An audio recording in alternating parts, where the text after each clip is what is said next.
السلام علیکم، very good evening to all of you. Dawn news پر ان فوکس کے ساتھ میں ہوں نادیہ نقی۔ خیبر پختونخوا کے وزیر اعلیٰ سہیل آفریدی صاحب کا سندھ کا دورے کا آج تقریباً آخری روز، کیونکہ کل انہوں نے واپس چلے جانا ہے، لیکن گزشتہ رات سے پاکستان پیپلز پارٹی، جس کو سراہا جا رہا تھا کہ پاکستان تحریک انصاف کو انہوں نے ایک سیاسی سپیس دی ہے، اب ان کی جانب سے یہ الزام لگایا گیا ہے کہ باغ جناح جہاں پر جلسہ ہونا تھا وہاں گزشتہ رات سندھ پولیس کی جانب سے باقاعدہ تمام تر جو چیزیں تھیں جلسے کی وہ نہیں لگانے دی گئیں، جلسہ گاہ کو خالی کرا لیا گیا، اور اس کے بعد سپر ہائی وے بھی بلاک کر دی گئی، جس کے بعد خیبر پختونخوا کے سی ایم جو کہ حیدرآباد سے واپسی کے راستے پر تھے، انہیں تقریباً 7 گھنٹے سے زائد کا عرصہ لگا کراچی پہنچنے میں، اور انہوں نے باقاعدہ ایک ویڈیو میسج دیا جس میں ان کا یہ کہنا تھا کہ مین سپر ہائی ویز تو بند کر دی گئی تھیں اور انہوں نے سیکیورٹی رسک لیا اور ایسے راستوں سے وہ آئے جو کہ انتہائی سنسان تھے۔ یہ سب کیا معاملہ ہے، اس پر بات کرتے ہیں۔ ان فوکس ہیں تیمور تالپور صاحب، پاکستان پیپلز پارٹی کے سینئر رہنما، بے حد شکریہ فار جوائننگ اس۔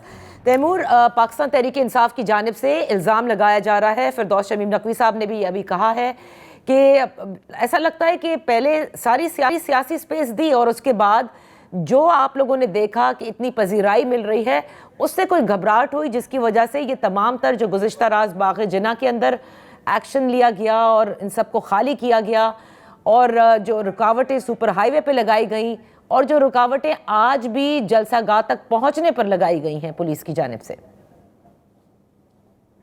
بسم اللہ الرحمن الرحیم، بہت بہت شکریہ۔ دیکھیں نادیہ، اگر ہمیں یہ سب کرنا ہوتا تو ہمیں اس ایکسٹینٹ تک جانے کی ضرورت نہیں تھی، ہمیں کوئی ایسا کوئی اوپر سے وہی نازل نہیں ہوئی تھی کہ ہم جا کے ان کو اجرا کے پہناتے، سندھی ٹوپیاں پہناتے، ان کو اسٹیٹ پروٹوکول دیتے۔ ہم نے وہ ساری چیزیں کی جو کانسٹیٹیوشنلی ہونی چاہیے، اور اس سے زیادہ بڑھ کے کیونکہ ہم سندھی ہیں، کیونکہ وہ سندھ کے صوبے میں چیف منسٹر بننے کے بعد پہلی بار آئے تھے چیف منسٹر کے، تو ہم نے وہ سب بھی کیا ٹو ایوری ایکسٹینٹ۔ اب اگر آپ سمجھتے ہیں کہ یہ جلسے گاہ بھی ہمارے لوگوں سے بھرنا چاہتے ہیں تو ہمیں پہلے وہ بھی کہہ دیتے۔ اگر ہم نے یہ سب کچھ کر دیا ہے تو وہ بھی ان کے ساتھ کر لیتے۔ I don't know if you've traveled to Hyderabad in the last couple of weeks or not, because I'm a frequent traveler to Umarkot, which is the same route جو حیدرآباد سے جاتا ہے۔ 2 ڈائیورژنز ہیں جو آپ کے ویورز جو آج دیکھ رہے ہیں ان سب کو جو ٹریول کرتے ہیں پتہ ہے 2 ڈائیورژن ہیں، ایک ختم ہونے والا ہے اور دوسرا تقریباً 4-6 ہفتے سے یا may be more then that کام چل رہا ہے۔ ہم ہمیشہ جو ہے ایک پیچ ہے 3-4 کلومیٹر کا جس میں ہم ایک ڈائیورژن لیتے ہیں، 4 کلومیٹر یا 3 کلومیٹر ہے۔ It is a known fact. Everybody who travels to Hyderabad knows that they have to take that diversion. اس کے علاوہ جو سیکورٹی ہے وہ ہم نے ان کی ہی حفاظت کی لگائی تھی، پر I don't know if you've seen پچھلے چند گھنٹے میں کیا ہوا ہے، کس طرح سے پولیس کے اوپر جو ہے پتھراؤ کیا گیا ہے، پولیس والوں کو زخمی کیا گیا ہے۔ وہی بیچارے سپاہی جو ان کی سیکورٹی کے لیے، ان کی پروٹوکول ڈیوٹیز دینے کے لیے آئے ہیں، ان کے ساتھ یہ حشر کیا ہے۔ لیکن دیکھیے دوسری سائڈ کا الزام یہ ہے تیمور کہ جو پولیس والے وہاں پر موجود ہیں اس باغ جناح کے اراؤنڈ یا روٹس دیٹ لیڈ ٹو باغ جناح، وہ جو ٹولیوں میں لوگ آتے ہیں پی ٹی آئی کے جلسہ گاہ میں پہنچنے کے لیے، ان کو منتشر کرتے ہیں باقاعدہ۔ ان کا الزام ہے کہ، اور یہ تو آپ کو بھی پتہ ہے کہ واٹر کیننز کے ساتھ بھی موجود ہے، ٹیئر گیس کے ساتھ بھی موجود ہے۔ کراچی میں تو بہت جلسے ہوتے ہیں، I've never seen so much of security۔ Jamaat Islami کو تو آپ شارع قائدین پر جگہ دیتے رہتے ہیں، JUI کو جگہ دیتے رہتے ہیں سڑک کے اوپر کرنے کی، تو میں نے اس قسم کی پولیس نہیں دیکھی جو ان کے ارد گرد لگائی گئی ہے۔ 2 چیزیں میں آپ کو بڑا کلیئر کرتا جاؤں۔ پہلی بات تو ان کی نیت میں خلل تھا۔ جب ہمارے وزراء نے، خصوصاً ناصر شاہ صاحب نے کل ان سے کمٹمنٹ کر لی، کہہ دیا کہ ہم آپ کو اپنی زبان دے رہے ہیں کہ آپ کو یہ گراؤنڈ ملے گا اور آپ گراؤنڈ میں تیاریاں کریں، پر پھر بھی آج شام تک ان لوگوں نے کوئی تیاری نہیں کی تھی، کیونکہ انہوں نے اپنا بنا لیا تھا، ان کو پتا تھا کہ یہ گراؤنڈ وہ بھر نہیں سکتے۔ اس لیے کل سے ہی ان کی نیت کا خلل ہمارے سامنے آ گیا، جب حلیم عادل شیخ جو میرے خیال سے سب سے بڑا فتنہ ہے پاکستان تحریک انصاف کا، جب اس نے آ کے یہ الزام ہم پہ کل سے لگانا شروع کیا اور ہم کمٹمنٹ دیتے گئے کہ آپ کو یہ گراؤنڈ ملے گا۔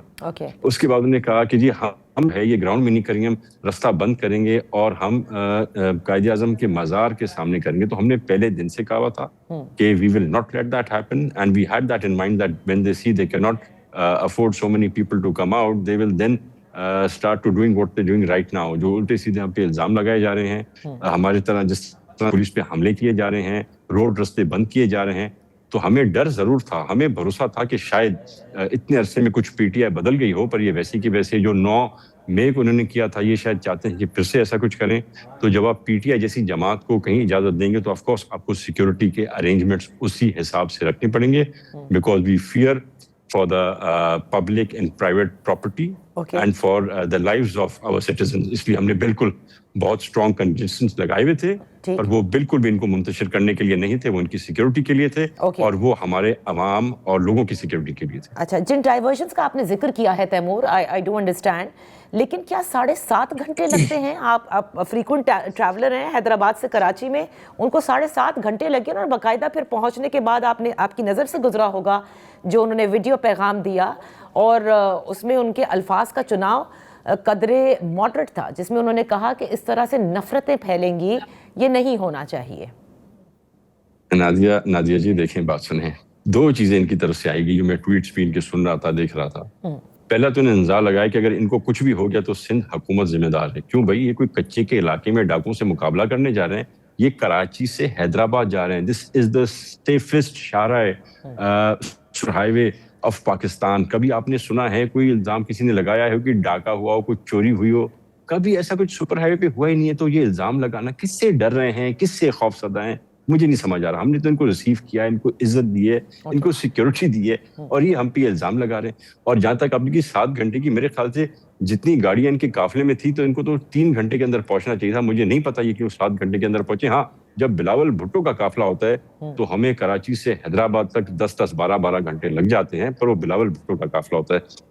پی ٹی آئی کے قافلے میں اتنی گاڑیاں نہیں تھی کہ 7-7.5 گھنٹے لگے. مجھے نہیں پتا کس سپیڈ پہ چلا رہے تھے, یا سی ایم صاحب کی لیڈ کون سا ڈرائیور کر رہا تھا. مجھے ذرا بھیجے کچھ عرصہ, میں ان کو ذرا ڈرائیونگ کی سکلز ٹریننگ تھوڑی دوں, تو وہ 7 گھنٹے کا رستہ میں شور کے 2.5 گھنٹے میں کرنے کو پورا کر لیں گے. اہم سوال ہیں اس وقت پاکستان پیپلز پارٹی کے لیے. سب سے امپورٹنٹ تو یہ کہ کیا وزیر اعلیٰ سندھ مراد علی شاہ صاحب کی کل کوئی ملاقات طے ہے خیبر پختونخوا کے وزیر اعلیٰ سے؟ دیکھیں جی, بالکل ملاقات تھی. It was scheduled to take place tomorrow, اور ٹائم بھی میرے خیال سے طے ہو گیا تھا یا ہونے والا تھا. پر جو آج ماحول ہے اور جس طرح کے جھوٹے الزامات پاکستان پیپلز پارٹی کی حکومت پر لگائے گئے ہیں, جس طرح سے پولیس پہ بے دردی سے پتھراؤ کیا ہے, اور جو جھوٹے الزامات ہم پہ لگ رہے ہیں, میں ڈاؤٹ کرتا ہوں کہ کل مراد علی شاہ صاحب جو ہے اپنا یہ ملاقات کریں گے. I highly ڈاؤٹڈ in these circumstances جو ابھی چل رہی ہیں. اچھا, اور ایک جو بات بلاول بھٹو زرداری صاحب نے گڑی خدا بخش میں بھی کہی, اور وہ بار بار اس پر مصر تھے کہ مفاہمت ہونی چاہیے جو اس وقت کے حالات ہیں, اور سب سے موزوں شخص جو مفاہمت کے لیے ہیں وہ صدر آصف علی زرداری صاحب ہیں. لیکن اس وقت جو ماحول ہے اس میں آپ کو لگتا ہے کہ کسی قسم کی مفاہمت ہو سکتی ہے؟ کیونکہ ان کا الزام آپ پر ہے کہ آپ لوگ ان کو سیاسی سپیس نہیں دے رہے, دے کے واپس چھین رہے ہیں, اور آپ کا یہ ہے کہ نہیں ہم تو سیکیورٹی پرووائڈ کر رہے ہیں, ہم نے ایسا کچھ بھی نہیں کیا. دیکھیے جی, پاکستان پیپلز پارٹی وہ جماعت ہے جس نے الیکشن جیتنے کے بعد حکومت بنانے کی آفر بھی پی ٹی آئی کو کہی تھی کہ وہ میجورٹی میں آئیں, حکومت بنائیں. پر انہوں نے ہم کو جواب دیا تھا کہ ہم چوروں کے ساتھ حکومت نہیں بناتے. تو جو بات بات پہ ہمیں چور کہیں, جو بات بات پہ ہمیں تانے ماریں, جو ادی فریال کو جیل میں بند کریں, ہسپتال بھی نہ دیں, جو مریم نواز صاحبہ کو کراچی کے نجی ہوٹل سے زبردستی اس طرح سے اٹھا کے لے جائیں, ان لوگوں سے ہم کیا امید رکھیں؟ اتنا بڑا جسچر سعید غنی صاحب نے سندھ حکومت کے حکم پر کیا. بلاول بھٹو صاحب کے ہمیں احکامات تھے کہ آپ کو ان کو ریسیو کرنا ہے, ان کو ہر چیز کرنی ہے, ان کے لیے ہم نے سب کچھ کیا, اور اس کے بعد میں بھی یہی تانے, یہی باتیں ان کو. کیونکہ میں سمجھتا ہوں اتنے دھڑے بن چکے ہیں پی ٹی آئی کے, جن میں سے کسی پر بھی افسوس کے ساتھ عمران خان بھروسہ نہیں کرتا. تو بات چیت کے لیے لیڈرشپ چاہیے, لوگ چاہیے, بھروسہ چاہیے. وہ نہ بھروسہ ہے, نہ لیڈرشپ ہے, نہ وہ ٹرسٹ لیول ہے عمران خان کا کسی میں بھی اپنے لیڈرز میں سے کہ وہ بات چیت کی اجازت دے. اور دکھ کے ساتھ ایجنڈا ایک ہی ہے P T I, Imran Khan کو رہا کرو, صبح کو رہا کرو, شام کو رہا کرو, رات کو رہا کرو. عمران خان سے بڑھ کر پاکستان ہے, پاکستان کی بات کریں, پاکستان کی اکنامک سٹیبلٹی بات کریں, پولیٹیکل سٹیبلٹی بات کریں, ان کی بات شروع بھی عمران خان کی رہائی پہ ہوتی ہے اور ختم بھی عمران خان کی رہائی پہ ہوتی ہے. جو ہمارے بس میں نہیں ہے وہ کورٹ رہائی دے سکتے ہیں, ہم نہیں دے سکتے. بہت بہت شکریہ تیمور تالپور صاحب for being with us. Pakistan Tehreek Insaf کے additional secretary general Firdous Shamim Naqvi صاحب اس وقت ہمارے ساتھ لائن پر موجود ہیں.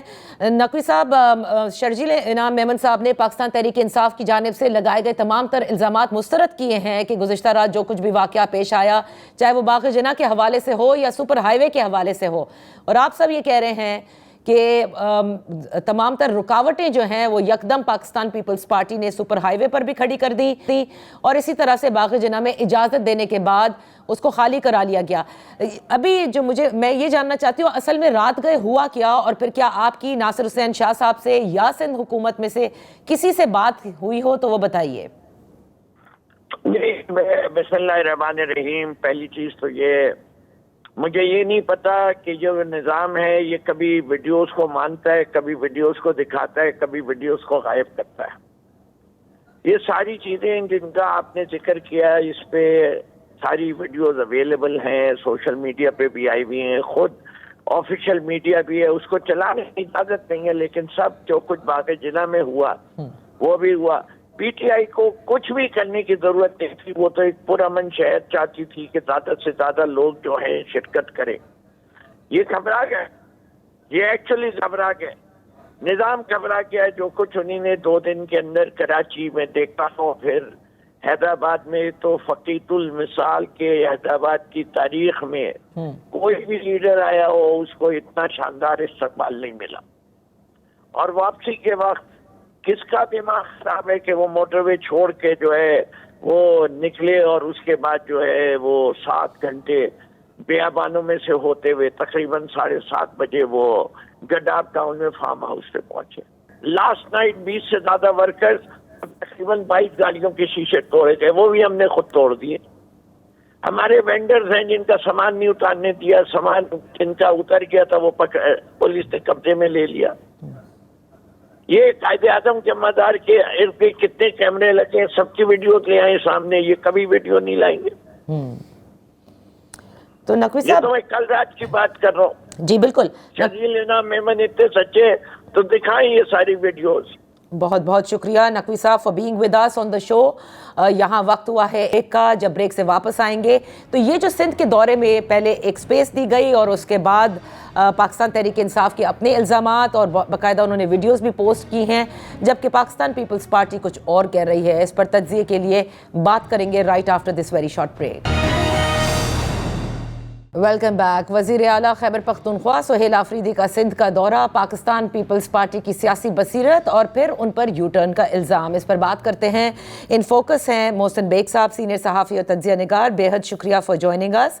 بیگ صاحب, یہ جو معاملات چل رہے ہیں جس دن سے سہیل آفریدی صاحب آئے, آپ نے دیکھا کہ پاکستان پیپلز پارٹی نے باقاعدہ ان کو سپیس بھی دی, ان کو اجازتیں دی کہ وہ جہاں چاہیں اپنی ریلیز بھی کر سکتے ہیں. جلسے کے حوالے سے بھی شروع دن سے ہی وہ کہہ رہے تھے کہ بالکل ان کو پرمیشن بھی دی جائے گی, اور باقاعدہ جس طرح سے سندھی ٹوپی اجرک سے ان کا استقبال کیا گیا سعید غنی صاحب کو بھیج کر کے, اس کے بعد ان کو سراہا جا رہا تھا, یعنی پاکستان پیپلز پارٹی کو.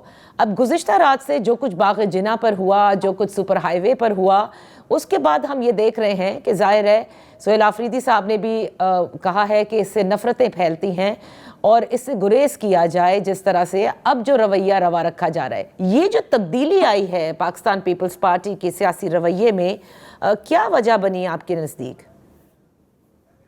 بہت شکریہ. بیسیکلی تو جس طریقے سے پیپلز پارٹی نے ان کو ویلکم کیا, اور میں سمجھ رہا تھا آپ ہی کی طرح کہ بہت اچھا جسچر ہے, اور ایسا پولیٹیکل نارمز میں ہونا چاہیے اگر کسی دوسرے پروونس کا چیف منسٹر وہاں آئے. لیکن اس کے بعد میں نے ان کی ایک پریس کانفرنس بھی دیکھی جس میں وہ زرداری صاحب کو جس طریقے سے ہٹ کر رہے تھے. نیچرلی پیپلز پارٹی کے لیے زرداری صاحب بہت اہم ہیں, اور وہ سمجھتے ہیں کہ یہ اگر ان پہ کوئی شخص آ کے انہی کی جگہ پہ کریٹیسائز کرے تو نیچرلی وہ ان کو اچھا نہیں لگے گا. تو جہاں پہ اگر سہیل آفریدی صاحب ان کو کریٹیسائز کر رہے ہیں کہ جی حالات بدل گئے, تو میرا خیال میں ان کا اپنا بھی شاید قصور ہوگا, یا ان کے ورکرز کا, یا لوکل جو تنظیم ہے وہ نیچرلی اپوزیشن میں ہے وہاں پہ, اور وہ